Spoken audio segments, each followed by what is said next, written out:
Hello, welcome back to the Bedroll shop.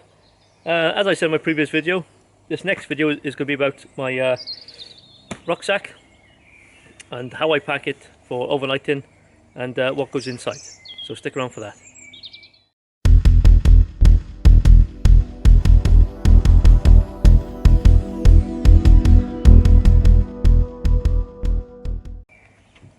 Right, before we start, please like and subscribe.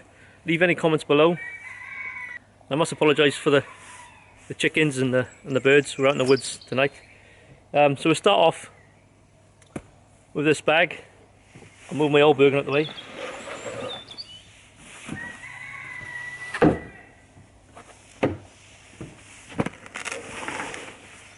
Yeah, so I got this rucksack at the moment out the shop. It's a Webtex rucksack, so it's not top of the range, but it's a good sturdy bag. What I'll do, I'll get everything out on the table, get the bag on the floor, and we'll show you how I pack it and then what goes in. Right guys, that's everything out of the bag. It's all on the table. So we'll just grab the bag first. So this is the bag I'm currently using overnighting when I'm not taking the tent out. It's a Webtex Bergen. I suppose it's a copy of the Msr Bergen. I quite like this bag. It's well made, really tough zips on them. Obviously the pockets come out as well. It's got a nice big snow skirt on it. There's zips everywhere, there's attachments everywhere, so yeah, it's not top of the range, but it doesn't have to be. It's real tough material, called Dura sort of type material. So yeah, I've had it in all weathers and it does the job. Now this bag as well has a metal frame next to your back, aluminium I believe, so that moulds and shapes to your back as well, and it sits real high up on your back, so I think it's designed to be used with a webbing belt. So yeah, all in all it's a good bag. Right, the first thing that goes in my bag, whichever bag it is, and I've done this since I was back in the army, there's a survival bag that goes on the very bottom. So the next thing goes in the bag is this water bladder. This is a BCB one. Now the good thing about this BCB bag, you load it from the top. So once it's in your bag, if you want to fill it up with water, it's easy, accessible, straight from the top. Put some more water in. Obviously it comes with straps as well, so you can carry this as its own individual item. So that goes in.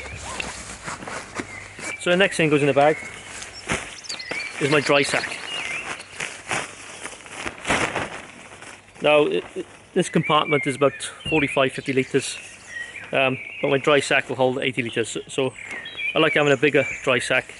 That way, you know, you're not stretching the seams. And another thing, if you had to cross a river, you could empty all your contents into your Bergen and then put the Bergen inside one of these dry bags, roll it up, and you know, everything will fit in there. It'll be nice and dry, hopefully. So we'll stick that in and then we'll start filling it up.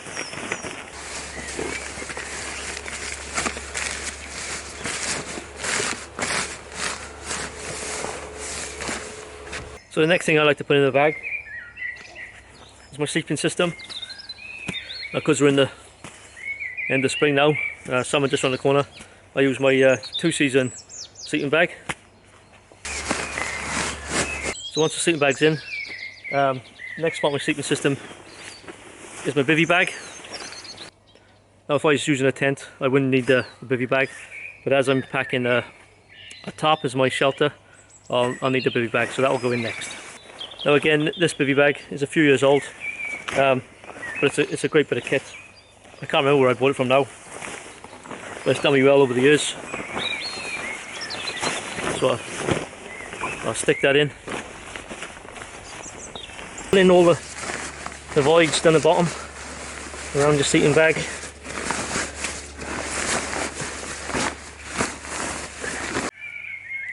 Right, so the next thing to put in the bag is my sleeping mat.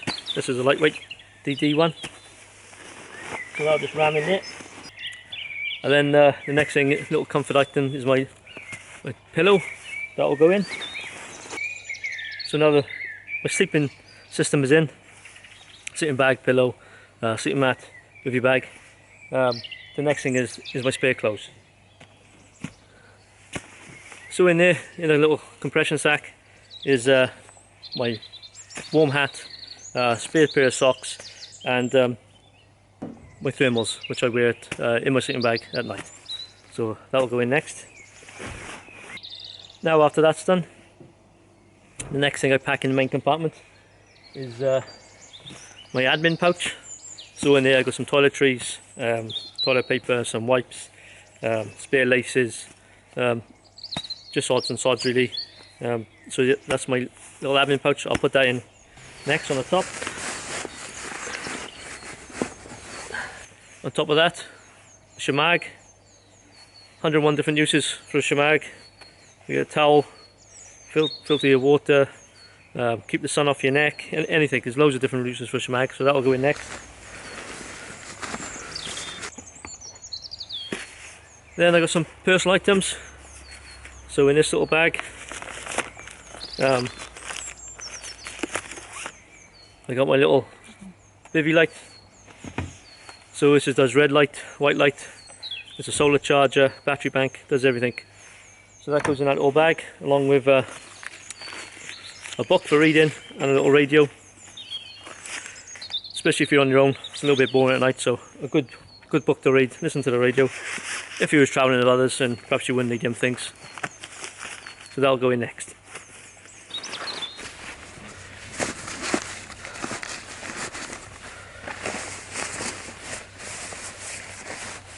So that's pretty much it for the main compartment.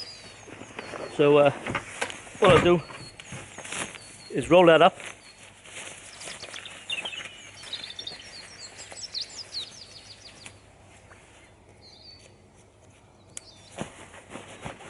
So on top of there now I put my waterproofs. This is a poncho, but it could be a waterproof jacket. It would depend on the weather forecast what you take really. So I put them on the top, so if it did come to rain, you don't have to get anything out of your dry sack. This is easy accessible, and nothing else gets wet. So tighten all that up. Oh, another thing I got on the snow skirt is a little torch. So if I get in there at night, I can see what I'm doing. Right, that's the main compartment done. For the drinking straw, I just tuck that down on the front and one of the straps.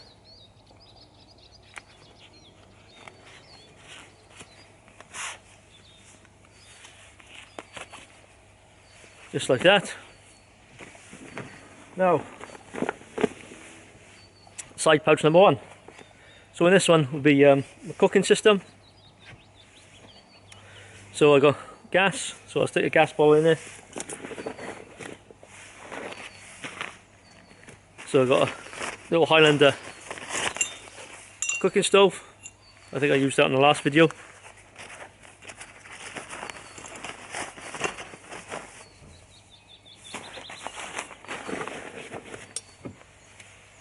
And I'll put my Nalgene stainless steel bottle in there,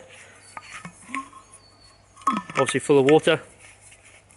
I can use that for cooking. Also makes a good hot water bottle if you're camping in the winter. So what I do is boil some water, stick it in here, then put it in your sleeping bag just before you go to bed, and then warm the sleeping bag up, and then in the morning you've got some nice warm water ready to make a cup of tea.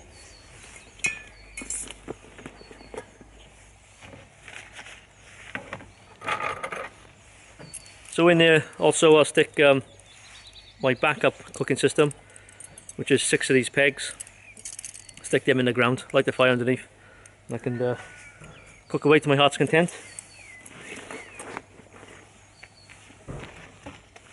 So in there as well I've got my fire kit, so is tinder, lighter, candle, all sorts of stuff in here. to help me get a fire going if needs be.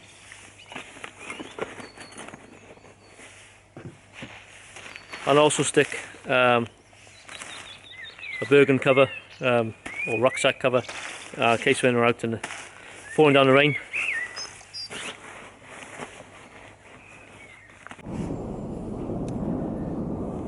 Excuse the noise, I don't know if you can hear that. There's a couple of US Marine Ospreys going over. We've got a military range. The dog's barking at them. We've got a military range just a couple of miles that way. So yeah, they're nice to see. They're amazing piece of machinery, but very noisy. Right, so in this pouch as well, I still got a bit of room, so I'll stick the folding saw.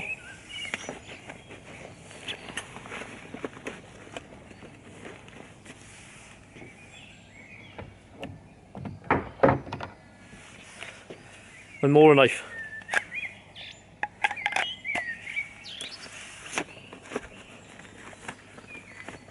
So if I'm cooking on the gas, I don't usually need a folding saw, but if the gas runs out or there's something wrong with the cooker, I can cut down a bit of fire with and use my emergency tent peg cooking system. So that's pouch number 1 done. So pouch number 2 will be my shelter system. Now this particular trip I'll be using a DD tarp. So in this pouch I've got my cordage, I've got some jungle knots, bank line, 4 bungee cords and all the tent pegs. So I'll go in first.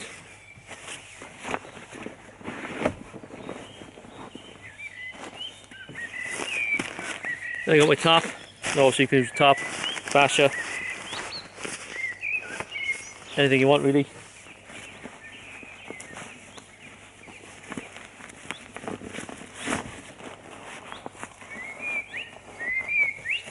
Like I say, if I was using my tent, I'd use the bigger bag, the old girl.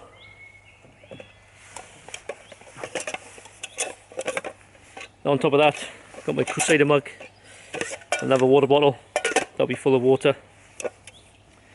Now I use a Crusader mug to do my cooking.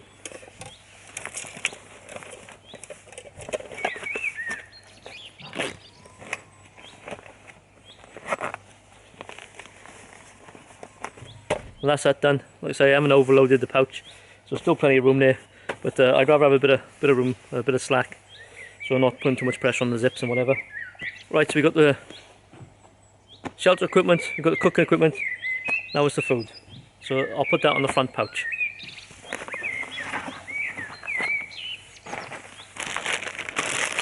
So in there I've got enough meals and drinks, snacks, brew kit for overnight. I'll just go in there. And what I take as well as a bit of a backup to the backup is a couple of flameless heater bags as well, so for some reason I couldn't get the fire going, the gas run out, I can chuck my MREs in a flameless heater bag and have them piping hot. So that's the food sorted. Obviously when walking and wearing my jacket or smock, I'll have some snack items on me as well, just to keep me going.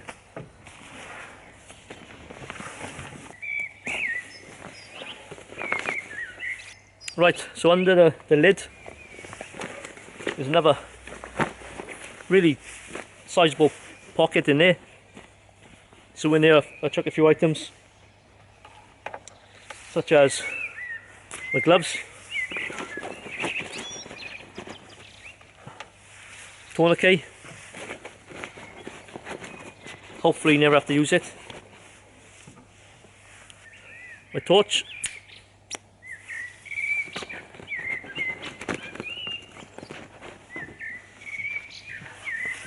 field dressing, again hopefully never have to use it, and a container full of spare batteries, my head torch and a few other things. Oh, my glasses.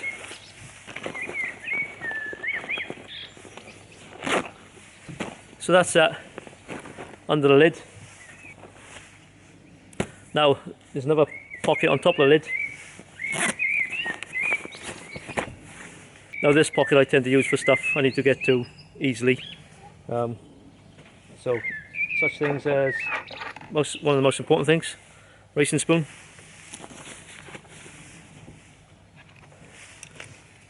Personal water filter.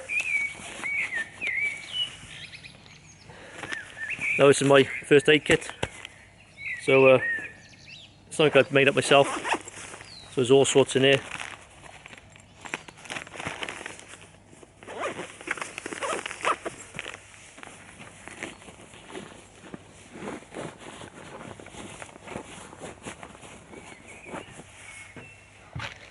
A light stick.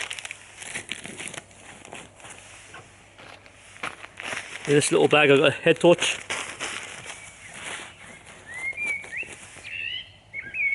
So next thing is the compass. I'll hang a little torch on the compass just in case I have to do a bit of night nav.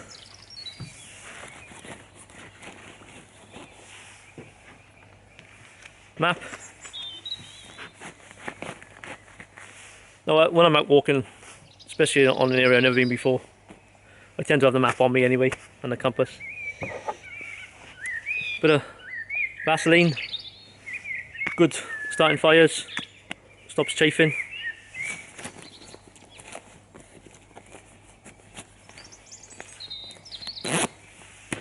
That's the top pocket done.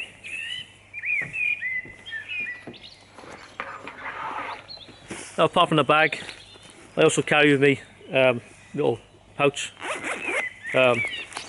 EDC kit, so it's like a survival kit, first aid, and a few snacks, insect repellent.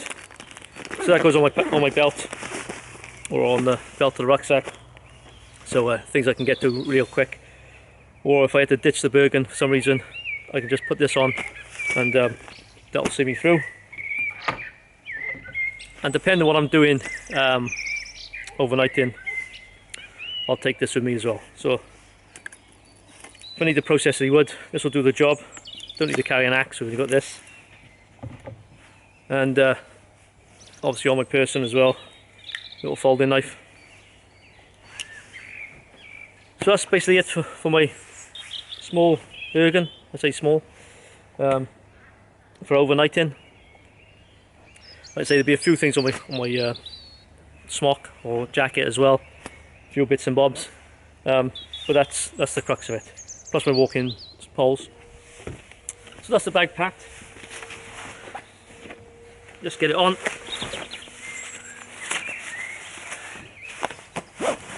Like I say, this bag is not top of the range, but it's a bloody good bag for the money. Let's find the belt. There we are.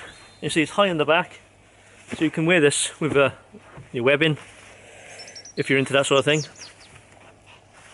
So yeah, all adjustable straps.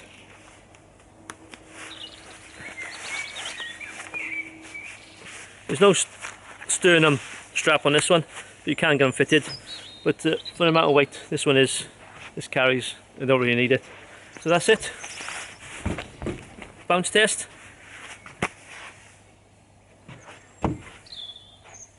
So we'll get this one down now, and we'll just run through the bigger Bergen and what extra items go in here. So stick around for that one. Now one thing I've yet to do on this bag, but which I've done on my Bergen, is to wrap all the spare lengths of strap in sniper tape. Now we sell this in the shop, either this green sniper tape or the MTP colour. So if you've got an MTP Bergen, you've got tape, will suit that. But the old sniper tape, yeah, it's brilliant for putting on your straps. There's nothing worse than things hanging off your bag, straps flailing. If you're going in under trees or through a bush, last thing you want is things snagging up. So yeah, take down any excess strappage. So this is a bigger Bergen. I say she's nearly 30 years old. I bought it when I was down in Aldershot in the army back in the early 90s. but I've taken this everywhere, all over Wales, Snowdonia, Lake District, up the Pyrenees, and still doing well. A couple of, one zip is broken, a couple of bits of elastic are frayed a bit, but still a good bag. Like I say, I use this one in the autumn, winter, when I need to pack a bigger sleeping bag like the Arctic sleeping bag, or if I'm going out with a tent, or if I'm going out for more than one night, so you know, when I need more rations and a bit more gear. So we'll have a look what extra items go in this bag other than the smaller one. Right, this old girl, like I say, I use this for longer trips, or trips in the winter where I need to take the bigger sleeping bag or a tent. So I pack it exactly the same way. Got this dry sack. I've had this for a good many years. It's a real good quality one. It's like rubber inside. Again, it's oversized for the bag.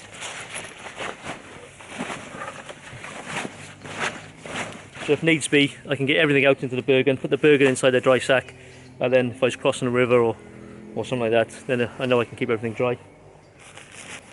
This is what I pack first. This is my new Msr Elixir 2 tent. So I don't know if you caught my last video where I was testing out this tent, this new tent. If you didn't see it, the link is here. And so yeah, please go and check that out. So tent will go in.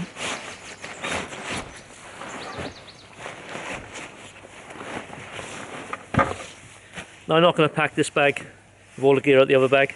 I'll just show you a few extra items that I take. Again, this bag has a little torch on the snow skirt for light at night. So a couple of extra things I take on a longer stay would be my solar panel. That would charge up my my phone or my battery banks. Now I can clip that on the outside of the bag if it's sunny. So that would go somewhere near the top of the bag. Now if you're out for a couple of days and you need to do some business in the open, in the woods, whatever, and take a little shovel with you, and you can bury it. A couple of clips and a bit more electronics for the solar panel. So another thing I take if I'm going out with a tent is a little lantern, UCO lantern, nice bit of kit that it's bringing a bit of light inside the tent for if you're doing reading or whatever. And say if you're going out for 2 or 3 days, you're not going to carry all that water, so I like to take all these light straw gravity bags as well, and filter.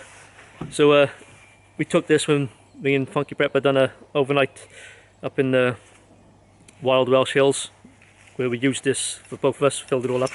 If you didn't catch that video, the link is here. So yeah, that's a real good bit of kit. So you can filter the water into your water bottle, and then when you're on the move, wrap it up and put it in your bag.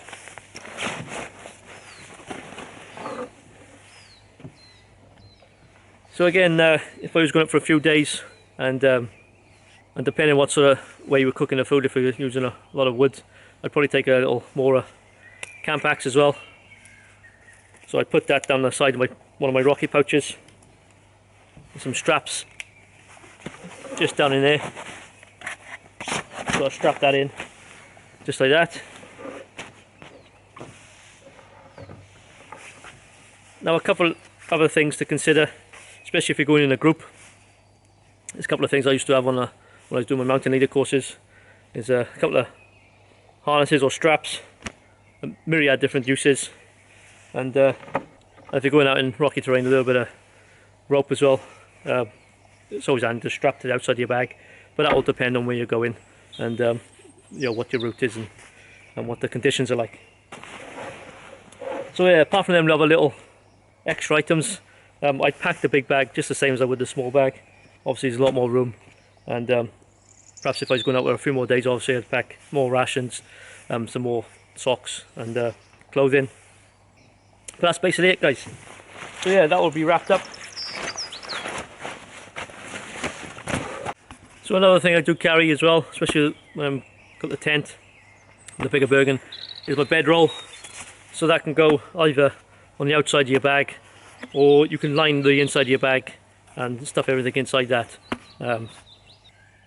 The beauty of having a bigger bag than what you actually need is you're not straining the buckles or the zips, and plus if you're walking with a group and someone gets injured or they can't carry the load, you can take some burden off them and put it in your own bag, if you're kind enough, that is.